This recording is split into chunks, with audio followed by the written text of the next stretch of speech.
எனக்கு அன்பார்ந்த தேவ பிள்ளைகளே, கர்த்தரும் இரட்சகருமாகிய இயேசு கிறிஸ்துவின் திருநாமத்தில் மீண்டுமாய் உங்களை நான் வாழ்த்துகிறேன், ஆசீர்வதிக்கிறேன்.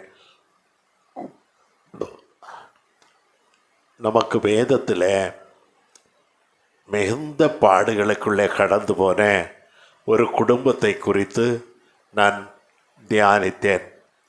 அந்த குடும்பம் எது? நகோமி, ரூத் அவருடைய குடும்பம். இந்த நகோமியும்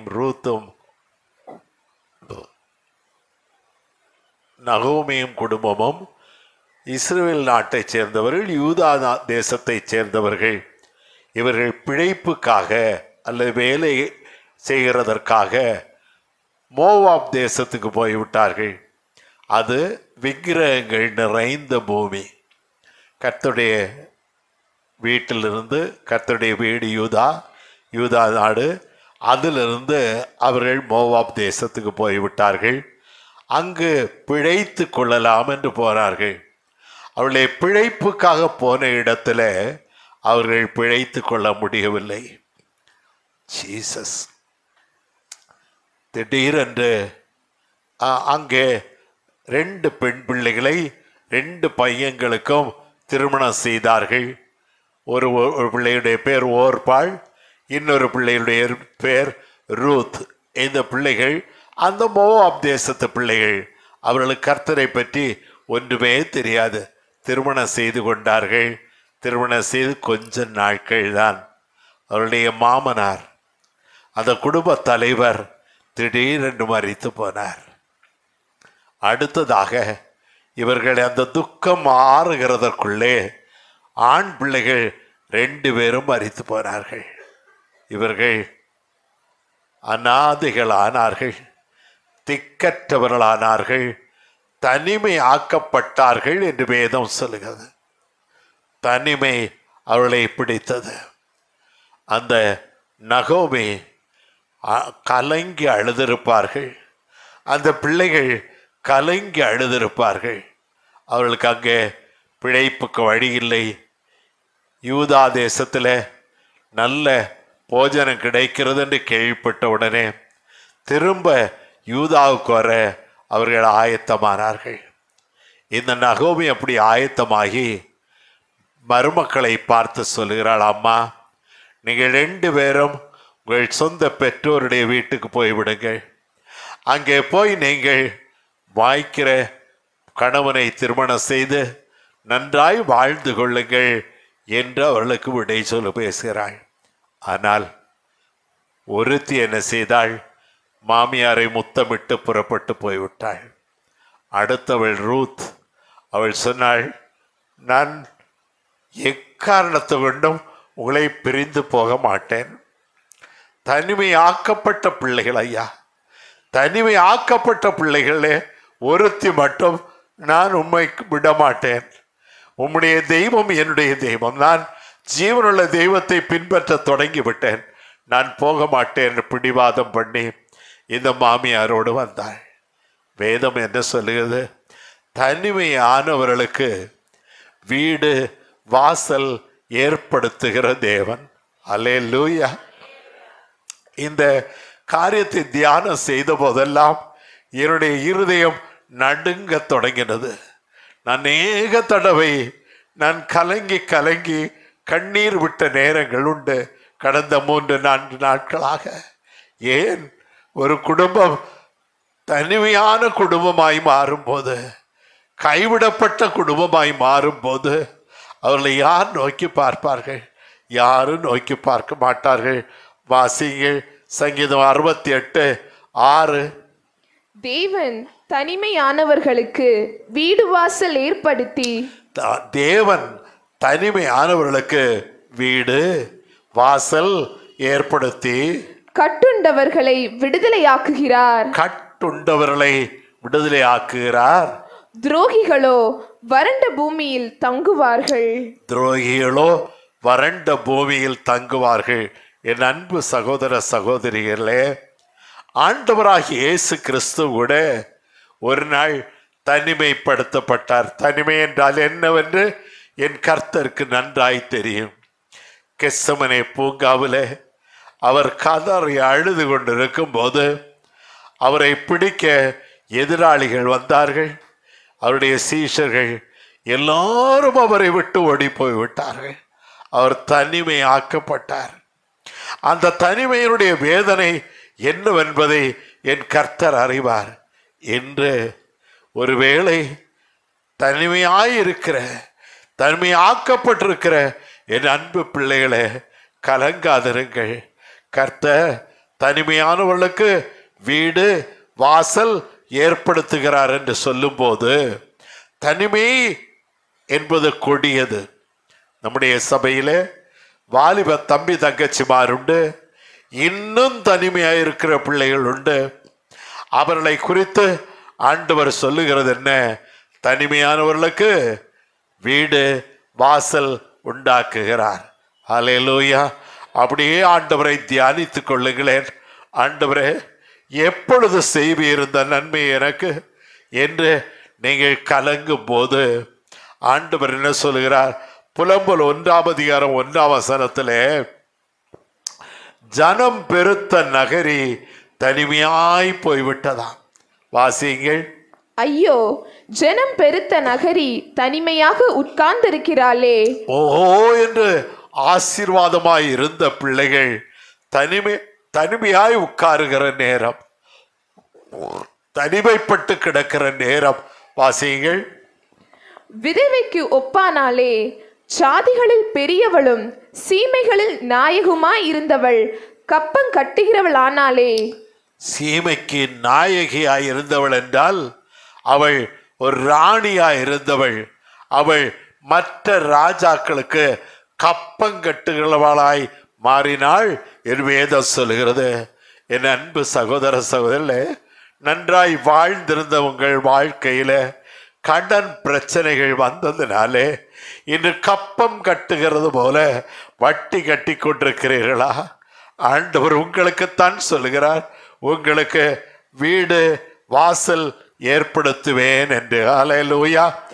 ஆசீர்வாதங்களை பொழிந்தருளுவேன் என்று உங்களுக்குத்தான் ஆண்டவர் சொல்லுகிறார். தேவ கிருபை நம்மை சூழ்ந்து கொள்ளட்டும். ஹல்லேலூயா. கிருபையே கிருபையே மாறாத நல்ல கிருபையே கிருபையே கிருபையே மாறாத நல்ல கிருபையே. புலம்பல் 1ஆம் அதிகாரம் 2ஆம் வசனம் சொல்லுகிறது, அவள் இன்னும் அழுது கொண்டே இருக்கிறாளாம். வாசியுங்கள். ரா காலத்திலே அழுது கொண்டிருக்கிறாள், அவளுடைய கண்ணீர் அவள் கன்னங்களில் வடிகிறது. ஹல்லேலூயா. என் அன்பு பிள்ளைகளே, குடும்பத்தின் பிரச்சனைகள் தாங்காமல் கண்ணீர் வடிக்கிற பிள்ளைகளே, இரவெல்லாம் அழுகிறீர்களா? இரவெல்லாம் கண்ணீர் வடிக்கிறீர்களா? சில நேரங்களில் நம்முடைய இருதயம் நொறுங்கி போகும்போது ஐயோ ஆண்டவரே என்று சொல்லி நாம் கண்ணீர் வடிக்க வேண்டிய சூழ்நிலைகள் என்றது. ஆனால் ஆண்டவர் சொல்லுகிறது என்ன? திக்கற்ற பிள்ளைகளுக்கு அவர் தகப்பனாயிருப்பார் என்று 68:5 சொல்லுகிறது. சங்கீதம் 68:5. தம்முடைய பரிசுத்த வாசஸ்தலத்தில் இருக்கிற தேவன் திக்கற்ற பிள்ளைகளுக்கு தகப்பனும் விதவைகளுக்கு நியாயம் விசாரிக்கிறவருமாய் இருக்கிறார். திக்கற்ற பிள்ளைகளுக்கு தகப்பனும் விதவைகளுக்கு நியாயம் விசாரிக்கிறவருமான கர்த்தர் நமக்குண்டு. ஹல்லேலூயா. ஒருவேளை திக்கெட்டு போய் நிற்கிற பிள்ளைகளை குறித்து நீங்கள் எவ்வளோ அறிவீர்கள் என்று தெரியாது. என்னுடைய வாழ்க்கையில நான் அநேக அனாதை பிள்ளைகளுக்கு டீச்சராக இருந்தவன். அந்த சிஎம்எஸ் என்று சொல்லுகிற அனாதை சாலை ஒன்று உண்டு. அதில் உள்ள பிள்ளைகள் 100 கணக்கில் என்னிடத்திலே படிப்பார்கள். அந்த பிள்ளைகளுக்கு எதிராக நான் ஒரு பாவத்தை செய்தேன். என்ன பாவம்? நான் ஒரு தவறு செய்ய மனதில் நான் நினைத்திருந்தேன். அது எனக்கும் கர்த்தருக்கும் தவிர வேறு யாருக்கும் தெரியாது. எனக்கும் கர்த்தருக்கும் மாத்திரம் தெரியுமானால் ஒரு சின்ன பையன் 8வது வகுப்பு படிக்கிற பையன், அவனுடைய பேர் முருகேசன். அந்த எனக்கு ரொம்ப செல்ல பிள்ளை அவன். அந்த முருகேசன் என்ன செய்தான்? ஒரு 4-5 பேரிடத்துல சார் இந்த தப்பை செய்ய முடிவு செய்திருக்கான்னு சொன்னான். யார் அவனுக்கு சொல்லி கொடுத்தது? யாரும் இல்லை, கர்த்தர் அவனுக்கு சொல்லி கொடுத்தார். கர்த்தர் சொல்லி கொடுத்தால் அதை அவன் சொல்லிவிட்டான் 5-6 பேருக்கு. அவர்கள் எல்லாரும் வந்து எனக்கு பிராது பண்ணுகிறார்கள், முருகேசன் உங்களை குறித்து இப்படி தவறான காரியத்தை பேசுகிறான். அவன் பேசுறது பொய் அல்ல, அவன் பேசுறது என்னுடைய மனதில் இருந்தது. அதை கர்த்தர் அவனுக்கு சொல்லி கொடுத்தார். அன்றைக்கு நான் ஃபுட்பால் ஆடிக்கொண்டிருந்தேன். இவனை கூப்பிட்டேன். ஏண்டா அப்படி சொன்னேன்னு கேட்டேன். அப்பா, ஐயா, அப்பான்னு தான் கூடாண்ணா. அப்பா, நான் தப்பா சொல்லிட்டேன், என்ன மன்னிச்சிருங்க. நான் மன்னிக்கவில்லை. அவனுடைய வயிற்றில் இடது கையாலே ஓங்கி குத்தி விட்டேன். குத்தின பிறகு நான் நினைக்கிறேன், ஐயோ நான் பிள்ளையை குத்தி விட்டேனேன்னு நினைக்கிறேன். அன்று நான் ஃபுட்பால் ஆடும்போது ஓடி வந்து அப்படியே வரும்போது ஒருவனுடைய காலை தட்டி விட்டான். நான் அப்படியே கீழே விழுந்து என்னுடைய இடது கை அப்படியே கழண்டு நான் தொங்குகிற கையோடு தான் நான் காணப்படேன். இன்றைக்கும் என்னுடைய கையை நீங்கள் பாருங்கள், அது சூம்பி போயிருக்கிறது. 45 ஆண்டுகள் ஆகிறது. இன்னும் என்னுடைய உள்ளம் அந்த பிள்ளையை நினைவுகிறது. அனாதை பிள்ளை, தகப்பன் தாய் இல்லாத பிள்ளை, அனாதை சாலையில படித்த பிள்ளை. அந்த பிள்ளைக்கு எதிராக நான் செய்த துரோகம் பயங்கரமானது. இங்க இருக்கிற அன்பு சகோதர சகோதரிகளே, நம் திக்கற்ற பிள்ளைகளுக்கு தகப்பனாய் கர்த்தர் இருக்கிறார். நாம் ஒருவேளை அந்த திக்கற்ற பிள்ளைகளுக்கு தீங்கு செய்தால் அந்த தகப்பன் பார்க்கிறார். அல்லேலூயா. அவர் காண்கிற தேவன், அவர் பார்க்கிறார். ஆண்டவருக்கு ஸ்தோத்திரம். அவர் திக்கற்ற பிள்ளைகளுக்கு தகப்பன் என்று வேதம் சொல்லுது. யோவான் 14:18 சொல்லுது. நான் வாசியுங்கள். நான் உங்களை திக்கற்றவர்களாக விடேன். திக்கற்ற பிள்ளைகளுக்கு தகப்பனாயிருக்கிற கர்த்தர் திக்கற்றவர்களாய் விட மாட்டார். ஆண்டவருக்கு ஸ்தோத்திரம். இன்று உங்கள் இருதயத்தை ஆண்டவருக்கு முன்பாக தாழ்த்துவீர்களானால், யார் யார் உண்மையாய் நான் இந்த பாவத்தை செய்திருக்கிறேன் என்று பாவத்துக்கு மனஸ்தாபப்பட்டு ஆண்டவருக்கு முன்பாக உங்களை தாழ்த்துவீர்களானால், தாழ்மை உள்ளவர்களுக்கு ஆண்டவர் கிருபை அளிக்கிறார். மட்டுமல்ல, சங்கீதம் 68:5 தானே சொல்லுகிறது, அவர் விதவைகளுக்கு நியாயம் விசாரிக்கிறார். வாசிகள், திரும்ப வாசிகள். தம்முடைய பரிசுத்த வாசஸ்தலத்தில் இருக்கிற தேவன் திக்கற்ற பிள்ளைகளுக்கு தகப்பனும் விதவைகளுக்கு நியாயம் விசாரிக்கிறவருமாய் இருக்கிறார். விதவைகளுக்கு நியாயம் விசாரிக்கிறவருமாய் இருக்கிறார். இன்று நம்முடைய நாட்டை எடுத்துக்கொண்டால் விதவைகள் அநேகர் வட்டிக்கு கடன் வாங்குகிறார்கள். அந்த வட்டிக்கு கடன் கொடுத்தவர்கள் இந்த பிள்ளைகளை போட்டு வாட்டி வதைக்கிறதை நீங்கள் அறிவீர்கள். ஆக ஆண்டவரோ அவரை சார்ந்து நிற்கிற உங்களை கிருபையாய் விடுதலை ஆக்கி அந்த வட்டிக்கு கொடுக்கிற காரியத்திலிருந்து விடுதலை ஆக்குவார். ஒரு நாள் ஒரு நியாயாதிபதி, ஒரு நீதிபதி, நியாயாதிபதி என்று சொல்லலாம், நியாயாதிபதி. அந்த நியாயாதிபதி இடத்துல ஒரு ஏழை விதவை வந்து தனக்கும் அயலாருக்கும் இருக்கிற காரியத்துக்காக கெஞ்சி கொண்டே இருந்தாள். ஒரு நாள் தொடர கெஞ்சினாலாம். அவளுக்கு அவன் என்ன செய்தான் வாசியுங்கள். லூக்கா 18:2-6 வரை உள்ள வசனத்துல 2ஆம் வசனத்தை வாசியுங்கள். ஒரு பட்டணத்திலே ஒரு நியாயாதிபதி இருந்தான். அவன் தேவனுக்கு பயப்படாத நியாயாதிபதி, மனுஷரை மதியாதவன்.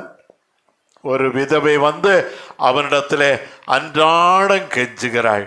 அவன் என்ன சொன்னான்? 6ஆம் வசனம் வாசியுங்க. இந்த விதவை என்னை எப்பொழுதும் தொந்தரவு செய்கிறபடியினாலே இவள் அடிக்கடி வந்து என்னை அலட்டாதபடி இவளுக்கு நியாயம் செய்ய வேண்டும். அல்லேலூயா. இவளுக்கு நியாயம் செய்வேன்னு சொல்ற என் அன்பு பிள்ளைகளே, கர்த்தரை நோக்கி இடைவிடாமல் அழைக்கிற உங்களுக்கு ஆண்டவர் நியாயம் செய்யாமல் இருப்பாரோ? ஆண்டவர் உங்களுக்கு நியாயம் செய்வார், நன்மை செய்வார். என்று இயேசுவின் நாமத்தில் அறிவிக்கிறேன். ஆண்டவருக்கு கோடாகோடி ஸ்தோத்திரம். சங்கீதம் 146:9 சொல்லுகிறது, ஆண்டவர் பரதேசிகளுக்கும் திக்கற்ற பிள்ளைகளுக்கும் ஆதரவு செய்கிறவர். வாசியுங்கள். பரதேசிகளை கர்த்தர் காப்பாற்றுகிறார், அவர் திக்கற்ற பிள்ளையையும் விதவையையும் ஆதரிக்கிறார். அல்லேலூயா. என் அன்பு பிள்ளைகளே, நம்மளே சிலர் திக்கற்று போய் நிற்கிற பிள்ளைகள் உண்டு. அவளை ஆதரிக்கிற என் ஆண்டவரை நோக்கி பாருங்கள். தனிமையானவர்களுக்கு வீடு வாசல் ஏற்படுத்துகிற ஆண்டவர் உங்களுக்கு நியாயம் செய்வார். ஆண்டவருக்கு கோடாகோடி ஸ்தோத்திரம். அந்த வசனத்தை வாசிப்போம். 68:6 தானே வாசிக்க கேட்போம். தேவன் தனிமையானவர்களுக்கு வீடு வாசல் ஏற்படுத்தி கட்டுண்டவர்களை விடுதலையாக்குகிறார். அல்லேலூயா. உபாகமம் 6:11-12 வசனங்கள் சொல்லுது, நீ நிரப்பாத வீட்டை, அல்லேலூயா, நீ நிரப்பாத இடம், வாசியுங்கள். நீ நிரப்பாத சகல நல்ல வஸ்துக்களாலும் நிரம்பிய வீடுகளையும், நீ நிரப்பாத சகல வஸ்துக்களாலும் நிரம்பின வீடுகளையும், நீ வெட்டாமல் வெட்டப்பட்டிருக்கிற துறவுகளையும், நீ வெட்டாமல் வெட்டப்பட்டிருக்கிற துறவுகளையும், நீ நடாத திராட்சை தோட்டங்களையும் ஒலிவ தோப்புகளையும் அவர் உனக்கு கொடுப்பதினால் நீ சாப்பிட்டு திருப்தியாகும் போது, நீ நிரப்பாத வீடுகள். என் அன்பு பிள்ளைகளே, நான் இந்த சென்னைக்கு வந்து சென்னையில் குஜிநாயக்கன் தெருவில் ஒரு சிறிய வீட்டில் வாடகைக்கு இருந்தபோது எங்களுக்கு உட்காருகிறதற்கு சேர் கிடையாது. எங்கள் வீட்டில் அநேக சேர் உண்டு ஊரில். ஆனால் இங்கே நான் சென்னைக்கு வந்தபோது எங்களுக்கு உட்காருகிறதுக்கு ஒரு சேர் கிடையாது. நாங்கள் ஒரு இரும்பு பெட்டி இருந்தது, அந்த ஒன்று தான் உண்டு எங்கள் வீட்டில்.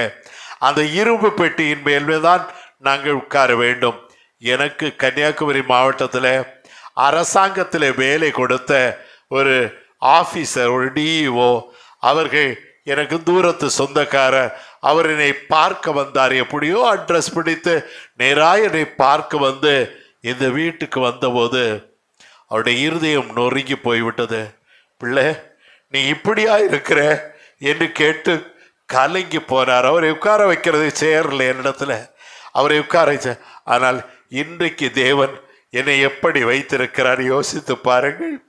கர்த்தரை சார்ந்து கொள்ளுகிற உங்களை ஆண்டவர் உயர்த்த மாட்டாரா? உங்களை ஆசீர்வதிக்க மாட்டாரா? யார் வந்தாலும் அவர்கள் உட்காருகிறதற்கென்று சோபாக்கள், சேர்வுகள் எல்லாவற்றையும் ஆண்டவர் எங்களுக்கு கொடுத்திருக்கிறார். ஆண்டவருக்கு கோடாகோடி ஸ்தோத்திரம். இது கர்த்தரால் ஆயிட்டு நம்முடைய கண்களுக்கு ஆச்சரியமாயிருக்கும் என்று இயேசுவின் நாமத்திலே உங்களுக்கு சொல்லுகிறேன். ஆண்டவருக்கு ஸ்தோத்திரம். 2 சாமுவேல் 7:29 வாசியை கேட்போம். இப்போதும் உமது அடியானின் வீடு, தாவீது சொல்லுகிறார், ஆண்டவரே, இப்போதும் உமது அடியானின் வீடு என்றைக்கும் உமக்கு முன்பாக இருக்கும்படி அதை ஆசீர்வதித்தருளும். அப்பா, என்னுடைய வீட்டை 16ஆம் வசனத்திலே நாத்தான் என்று தீர்க்கதரிசி வந்து இந்த தாவீதுடைய ஆசீர்வாதத்தை சொல்ல வாசியுங்கள். 16. உன் வீடும் உன் ராஜ்யமும் என்றென்றைக்கும் எனக்கு முன்பாக ஸ்திரப்பட்டிருக்கும். அல்லேலூயா. தாவீதே, உன்னுடைய வீடும் உன்னுடைய ராஜ்யமும் என்றென்றைக்கும் எனக்கு முன்பாக ஸ்திரப்பட்டிருக்கும் என்று இது தாவீதிடத்திலே சொன்ன உடனே தாவீது எவ்வளவாய் மகிழ்ந்து களிகூர்ந்திருப்பார். இன்று இயேசுவின் நாமத்திலே உங்களுக்கு சொல்லுகிறேன், உங்கள் வீடு ஆசீர்வதிக்கப்பட்டிருக்கும். அல்லேலூயா. உடைய வீடு ஆசீர்வதிக்கப்பட்டிருக்கும். ஆண்டவருக்கு கோடாகோடி ஸ்தோத்திரம். மட்டுமல்ல, நமக்கென்று இந்த உலகத்திலே உள்ள வீடு தவிர ஆண்டவர் நமக்கு நித்திய காலமாய் ஆசீர்வாதமாய் சந்தோஷமாய் இருக்க ஒரு நித்திய வீட்டை நமக்கு ஏற்படுத்துகிறார் என்று 2 கொரிந்தியர் 5:1 சொல்லுகிறது. வாசிக்க கேட்போம். பூமிக்குரிய கூடாரமாகிய நம்முடைய வீடு அழிந்து போனாலும், பூமிக்குரிய கூடாரமாகிய நம்முடைய வீடு அழிந்து போனாலும், தேவனால் கட்டப்பட்ட கை வேலை அல்லாத நித்திய வீடு பரலோகத்திலே நமக்கு உண்டென்று. அல்லேலூயா. நமக்கு ஒரு நித்திய வீடு உண்டு. இந்த நம்பிக்கை யார் யாருக்குண்டு? என்னை கர்த்தர் அந்த பரலோக ராஜ்யத்தில் சேர்த்து கொள்ளுவார். எனக்கும் ஆண்டவர் அங்கே ஒரு சந்தோஷமான இடத்தை தருவார். நான் ஆண்டவரோடு கூட நான் ஆடிப்பாடி மகிழ்வேன் என்று சொல்லுகிற யார் யார் விசுவாசிக்கிறேன் இருதயத்தில் கை வைத்து அல்லேலூயா சொல்லுங்களேன். அப்பா, அந்த பாக்கியத்தை நீர் எங்களுக்கு தருகிறதற்காய் ஸ்தோத்திரம். இந்த உலகத்திலே எங்களுக்கு பாடுகள் வேதனைகள் உண்டு. நாங்கள் பரலோக ராஜ்யத்தில் கர்த்தரோடு கூட சந்தோஷமாய் மகிழ்ந்திருக்க நீர் எங்களுக்கு அந்த நித்திய வீட்டை தருகிறீர். உனக்கு ஸ்தோத்திரம். அதற்கு நீ உட்பிரவேசிக்க உனக்கு ஒரு வாசல் தேவை. ஆண்டவர் சொன்னார், நானே வாசல். அல்லேலூயா. கைகளை தட்டி கர்த்தரை மையப்படுத்துங்களேன். நானே வாசல். ஒருவன் என் வழியாய் உட்பிரவேசித்தால் உள்ளும் புறம்பும் சென்று மேய்ச்சலை கண்டடைவார். வாசியுங்கள் யோவான் 10ஆம் அதிகாரம் 9ஆம் வசனம். நானே வாசல், என் வழியாய் ஒருவன் உட்பிரவேசித்தால் அவன் ரட்சிக்கப்படுவான். அவன் உள்ளும் புறம்பும் சென்று மேய்ச்சலை கண்டடைவான். என்ன உள்ளான ஆசீர்வாதங்கள், இருதயத்துக்கு தேவையான மனதுக்கு தேவையான ஆசீர்வாதங்களை பெற்றுக்கொள்வாய். வெளியான ஆசீர்வாதங்களை நீ பெற்றுக்கொள்வாய். ஆனால் அதற்குள்ளே நீ பிரவேசிக்கிறதற்கு வாசல் எப்படி இருக்கும்? இடுக்கமான வாசல். அல்லேலூயா. இடுக்கமான வாசல். அது பறந்து விரிந்த வாசல் அல்ல. வாசிங்கள் மத்தேயு 7:13. இடுக்கமான வாசல் வழியாய் உட்பிரவேசியுங்கள். இடுக்கமான வாசல் வழியாய் உட்பிரவேசியுங்கள். என் அன்பு பிள்ளைகளே, பரலோக ராஜ்யத்துக்கு போகிறதற்கு நீ அகலமான பாதை உங்களுக்கு கிடையாது, எனக்கு கிடையாது. நம் நெருக்கமான பாதை வழியாய்த்தான் கடந்து செல்ல வேண்டும். அந்த நெருக்கமான பாதைக்குள்ளே கடந்து செல்லும் போது பாடுகள் உண்டு, நெருக்கங்கள் உண்டு, பிரச்சனைகள் உண்டு. எல்லாவற்றையும் மேற்கொண்டு ஜெயிக்கிறதற்கு நடக்கிறதுக்கு ஆண்டவர் கிருபை செய்கிறார். 14ஆம் வசனம். ஜீவனுக்கு போகிற வாசல் எப்படி இருக்குமா? ஜீவனுக்கு போகிற வாசல் இடுக்கமும் வழி நெருக்கமுமாய் இருக்கிறது, அதை கண்டுபிடிக்கிறவர்கள் சிலர். அல்லேலூயா. இடுக்கமான வாசல் வழியாய் உட்பிரவேசிக்கிற நீங்கள் பாக்கியவான்கள். அப்பா, நம்முடைய விருப்பத்துக்கு நாம் பாவத்தை செய்ய முடியாது. நம்முடைய விருப்பத்துக்கு நாம் கெட்ட வார்த்தை பேச முடியாது. நம்முடைய விருப்பத்துக்கு நாம் சண்டை போட முடியாது. ஆண்டவருடைய சித்தத்தின்படி நம்மை தாழ்த்தி மனம் கர்த்தருக்கு முன்பாய் பணிந்து குனிந்து ஆண்டவரிடத்தில் நடந்தால் ஆண்டவர் அந்த நித்தியமான வீட்டை நமக்கு தருவார். ஆண்டவர் சொல்லுகிறார், வாசல் படியில் நின்று கதவை தட்டுகிறேன். ஆண்டவர் உங்கள் வாசல் படியில, உங்களுடைய இருதய வாசல் படியில நின்று கட்டுகிறார். வெளிப்படுத்தல் 3ஆம் அதிகாரம் 20ஆம் வசனம். இதோ வாசற்படியிலே நின்று தட்டுகிறேன். ஒருவன் என் சத்தத்தை கேட்டு கதவை திறந்தால் அவனிடத்தில் நான் பிரவேசித்து அவனோடே போஜனம் பண்ணுவேன். அல்லேலூயா. நான் வாசல் படியில் நின்று கதவை தட்டுகிறேன். அல்லேலூயா. எத்தனை நல்ல வார்த்தை. ஆண்டவர் அன்றாடம் நம்மோடு பேசுகிறாரே. கர்த்தர் தம்முடைய வார்த்தைகளை கொண்டு நம்மோடு பேசுகிறாரே. அதுதான் வாசல் நின்று கதவை தட்டுவது. நீ கதவை திறந்தால், நீ உன்னுடைய இதய கதவை திறந்தால் அவர் உனக்குள்ளே பிரவேசித்து உன்னோடு கூட போஜனம் பண்ணுகிற நல்ல தேவனாயிருக்கிறார். ஆண்டவருக்கு கோடாகோடி ஸ்தோத்திரம். அப்படி ஆண்டவர் நமக்குள்ளே வரும்போது நமக்கு என்ன கிடைக்கும்? வேதம் சொல்லுகிறது, சம்பூரணமான மழை கிடைக்குமாம். சங்கீதம் 68:9. தேவனே சம்பூரண மழையை பெய்ய பண்ணுகிறார். தேவன் சம்பூரணமான மழையை பெய்ய பண்ணுகிறார். சங்கீதம் 36:8. உமது ஆலயத்தில் உள்ள சம்பூரணத்தினால் திருப்தி அடைவார்கள். அல்லேலூயா. உடைய ஆலயத்தில் உள்ள சம்பூரணத்தினால் திருப்தி அடைவார்கள். ஆலயத்தில் என்ன சம்பூரணம் உண்டு? ஆலயத்தில் கர்த்தருடைய வார்த்தை உண்டு. அதனாலே நாம் நிறைவடைகிறோம், சம்பூரணம் அடைகிறோம். ஆண்டவருக்கு ஸ்தோத்திரம். யோவேல் 2ஆம் அதிகாரம் 6ஆம் வசனம் சொல்லுது, அந்த சம்பூரணத்தினால் நீ சாப்பிட்டு திருப்தியாவாய். வாசியுங்கள். யோவேல் 2:26.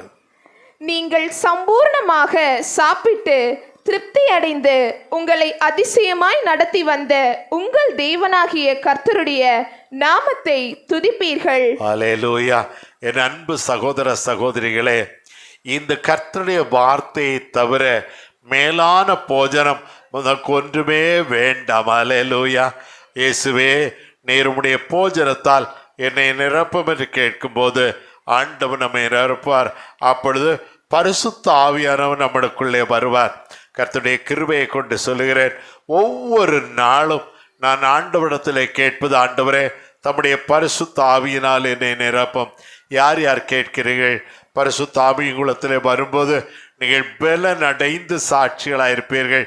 ஆகவே பரிசுத்த ஆவியை நீங்கள் கேட்டு எப்போதும் பெற்றுக்கொள்ள அன்றாடம் எப்போதும் அதில் நிறைந்திருக்க ஆண்டவர் எதிர்பார்க்க. ஆண்டவருக்கு ஸ்தோத்திரம். ஆண்டவர் இழைத்து போன உன்னுடைய சுதந்திரத்தை வாசியமா. தீத்து 3:7. அவர் நமது இரட்சகராகிய இயேசு கிறிஸ்து மூலமாய் அந்த பரிசுத்த ஆவியை நம்மேல் சம்பூரணமாய் பொழிந்தருளினார். அல்லேலூயா. சம்பூரணமாய் பொழிந்தருளினார். இதுவரையிலும் பரிசுத்தாவியை பெற்றுக்கொள்ளாத பிள்ளைகள் பரிசுத்தாவியை பெற்றுக்கொள்ளுகிறது என்றால் ஏதோ கொஞ்சம் குதிக்கிறது ஆடுகிறது அல்ல. அது பரிசுத்தாவியின் அபிஷேகம் என்று சொல்ல முடியாது. அது ஒரு வாஞ்சையினாலே சந்தோஷத்தினாலே அப்படியே குதித்து ஆடு தவறு என்று நான் சொல்லவில்லை. குதிக்கலாம், ஆடலாம். ஆனால் அது அல்ல பரிசுத்தாவியின் அபிஷேகம். தேவன் நம்மை அபிஷேகிக்கும் போது பாவத்தை வெறுத்து நீதியை பற்றி கொண்டிருப்போம். அப்போ அதுதான் பரிசுத்தாவியின் அபிஷேகம். எப்போதும் பாவத்துக்கு நேராக போகவே மாட்டோம். நம்முடைய நினைவெல்லாம் கர்த்தரை குறித்ததாயிருக்கும். அந்த நினைவு நமக்குள்ளே வர ஆண்டவர் பாக்கியம் தருவாராக. ஆண்டவர் என்ன சொல்லுதாராம்? இப்படி இழைத்து போன நமக்கு 68:11 படி வசனம் தந்தாராம். வாசியுங்கள். ஆண்டவர் வசனம் தந்தார், அதை பிரசித்தப்படுத்துகிறவர்களின் கூட்டம் மிகுதி. ஆண்டவர் தம்முடைய வசனத்தை நமக்கு தந்தார், அதை பிரசித்தப்படுத்துகிறவருடைய கூட்டம் மிகுதி. இங்கு இருக்கிற என் அன்பு பிள்ளைகளே, கர்த்தர் நமக்கு வசனம் தந்திருக்கிறார். எத்தனை பேர் இந்த வசனத்தை உங்களை தெரிந்தவர்களிடத்திலே உங்களை தெரியாதவர்களிடத்திலே நீங்கள் பேசுகிறீர்கள்? என்னுடைய பழக்கம் ஒன்றுண்டு. யாரா இருந்தாலும் என்னை சந்திக்கிறார்களானால் அவர்களுக்கு 2 வார்த்தையாவது ஆண்டவரை பற்றி சொல்லாமல் விடவே மாட்டேன். அல்லேலூயா. அவர்களுக்கு கர்த்தரை பற்றி பேசாமல் விடவே மாட்டேன். கர்த்தருடைய அன்பை எப்படியாவது வெளிப்படுத்துவேன், எப்படியாவது சொல்லுவேன். நீங்களும் கூட அந்த காரியத்தில் என்னை பின்பற்றும்படியாக அன்பாய் கேட்கிறேன். ஆண்டவருக்கு கோடாகோடி ஸ்தோத்திரம். கடைசியாக சங்கீதம் 107:20 சொல்லுகிறது, ஆண்டவர் வசனத்தை அனுப்பி உங்களை குணமாக்குகிறார், உங்களை அழிவுக்கு விலக்கி காத்து கொள்ளுகிறார். ஸ்தோத்திரம். இன்னொன்று என்ன சொல்லுகிறது? அடுப்பு நடியில் கிடந்தவர்களாயிருந்தாலும், யாரு? உங்களை பற்றி தான் அதிகமாக சொல்லப்பட்டிருக்கு. அடுப்படியினு கிடந்தவர்களாயிருந்தாலும் அவர்களை புறாச்சுரகு போல பிரகாசம் உள்ள. வாசிங்கம்மா சங்கீதம் 68:13. நீங்கள் அடுப்பின் அடியில் கிடந்தவர்களாய் இருந்தாலும். அடுப்பின் அடியில்னா அடுப்படியில, அடுப்புக்கு அடியில இல்ல, அடுப்படியில கிடந்தவர்களாய் இருந்தாலும் வெள்ளியால் அலங்கரிக்கப்பட்ட புறா சிறகுகள் போலவும். அல்லேலூயா. ஒரு புறாவுக்கு சிறகெல்லாம் வெள்ளியால் அலங்கரிக்கப்பட்டதானா அது பறக்கும் போது என்ன மினுங்கும். நீங்க பறக்கும் போது மினுங்குதா? சொல்லுங்களேம்மா, நீங்க பறக்கும் மினுங்குதா? எஸ். அடுத்தவர்கள் உங்களை பார்த்து உங்களிடத்துல பேச ஆசைப்படுவாங்க. உங்களிடத்துல பேச வேணும் என்று ஒரு ஆசை உண்டாகும். நீங்கள் தம்பிமார் உள்ள அடுப்பில் வேலை செய்வீங்களான்னு தெரில, முழுக்க பெண்களை குறித்தே சொல்லப்பட்டிருக்கிறது நினைக்கிறேன். அடுப்படியில் கிடந்தவர்களாக இருந்தாலும் அவர் வாசிகமா வெள்ளியால் அலங்கரிக்கப்பட்ட புறா சிறகுகள் போலவும் பசும் பொன் நிறமாகிய அதன் இறகுகளின் சாயலாகவும் இருப்பீர்கள். அல்லேலூயா. பசும் பொன் நிறமான சாயல் இருப்பீர்கள். நீங்கள் வேதத்தை வாசித்து பார்த்தால் சூனேமியா என்ற ஒரு அடுப்படியில் கிடக்கிற சகோதரியை குறித்து வேதம் சொல்லுகிறது. அவள் அடுப்படியிலே கிடப்பா, அவளுக்கு வேற வேலையே இல்லை, அது மட்டும்தான் செய்வா. ஏன்? அவளுக்கு பிள்ளை பாக்கியம் இல்லை, அவளுக்கு குழந்தை பாக்கியம் இல்லை. பெரிய பணக்காரி, ஆனா அவளுக்கு குழந்தை பாக்கியம் இல்லை. ஒரு நாள் எலிசா தீர்க்கதரிசி அங்கே வருகிறார். அவளுக்கு என்ன குறை என்று தன்னுடைய வேலைக்காரனை கேட்டபோது அவளுக்கு குழந்தை பாக்கியம் இல்லை என்று சொன்னபோது, அடுத்த உற்பத்தி கால திட்டத்திலே நீ ஒரு குழந்தையை சுமந்து கொண்டிருப்பாய் என்று சொன்னா, அதே போல ஒரு குழந்தையை சுமந்தாள். ஆண்டவருக்கு கோடாகோடி ஸ்தோத்திரம். சில ஆண்டுகள் தான். ஒரு நாள் திடீரென்று பையன் தலை வலிக்கிறது என்று சொன்னான். தாயுடைய மடியிலே படுத்தான், செத்தே போய்விட்டான். இந்த தாயுடைய வைராக்கியத்தை பாருங்கள்.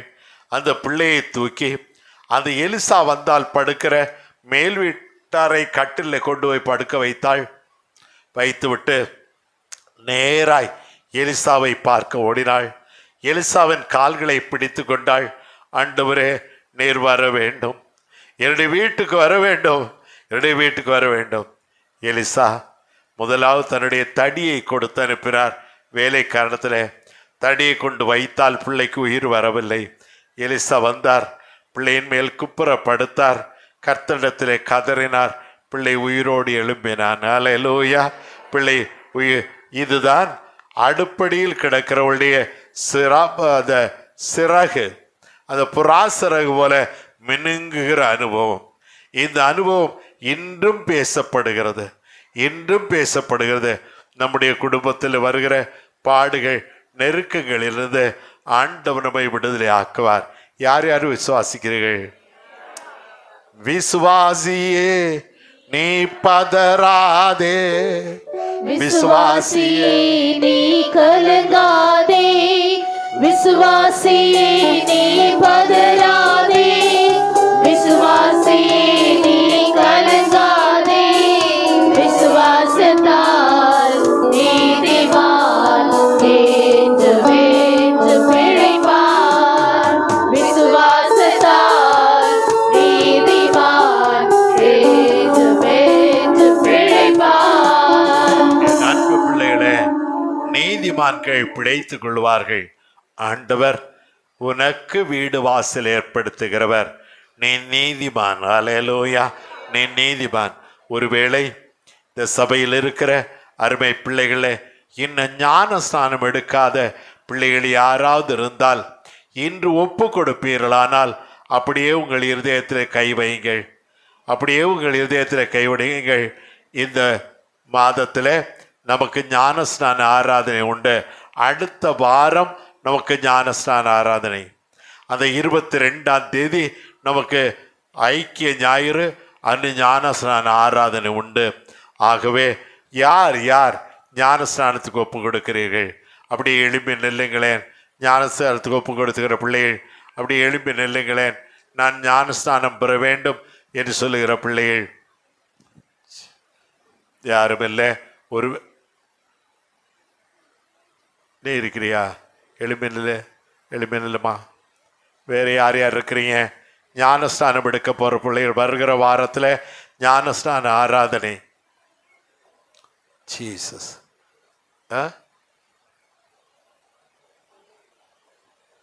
அவரவர் சொல்லணும். பக்கத்தில் இருந்து இவ்வளவு வேணும்னு சொல்கிறா இவன்னு அப்படி இல்லை. அவரவர் தங்களை ஒப்பு கொடுத்தால் மட்டும்தான். இங்கே கட்டாயப்படுத்த மாட்டோம். அல்லேலூயா. கட்டாயப்படுத்த மாட்டோம். இந்த பிள்ளைகளுக்காக ஆண்டவருடைய நாமத்தில் நான் மகிழ்ந்து கலிகூறுகிறேன். பிள்ளைகளை வாழ்த்தி ஆசீர்வதிக்கிறேன். ஆண்டவர் ஸ்தோத்திரம்.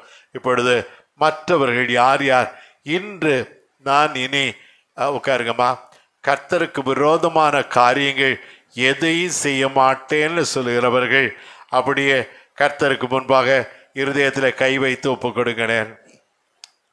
அல்லேலூயா. ஜெபிப்போமா. நல்ல கர்த்தாவே, நன்றியோடு துதிக்கிறோம், ஸ்தோத்திரிக்கிறோம். எங்கள் தேவனுடைய கருத்தில் பிள்ளைகளை கொடுக்கிறேன். பிள்ளைகளை ஆசீர்வதிங்க தேவனே. புறா சிறகு போல நாங்கள் மினுங்குகிறதற்கு தேவரீர் எங்களுக்கு கிருபை தாங்க, ஆசீர்வதிங்க. தனிமையானவர்களுக்கு வீடு வாசல் ஏற்படுத்துகிற தேவன் எங்களோ ஒருவரையும் அப்படியே பரலோக வீட்டுக்குள்ளே பிரவேசிக்க பாக்கியவான்களாய் உருவாக்குங்க. கர்த்தருக்கே துதி கன மகிமை அனைத்தையும் செலுத்துகிறோம் இயேசுவின் நாமத்தில் பிதாவே. ஆமென், ஆமென். ஹல்லேலூயா. உங்களுக்கு இந்த ப்ரோகிராம் பிடிச்சிச்சா? அப்பனா லைக் பண்ணுங்க, ஷேர் பண்ணுங்க, கமெண்ட் பண்ணுங்க, சப்ஸ்கிரைப் பண்ணுங்க. நாங்க உங்களுக்காக ஜெபம் பண்றோம்.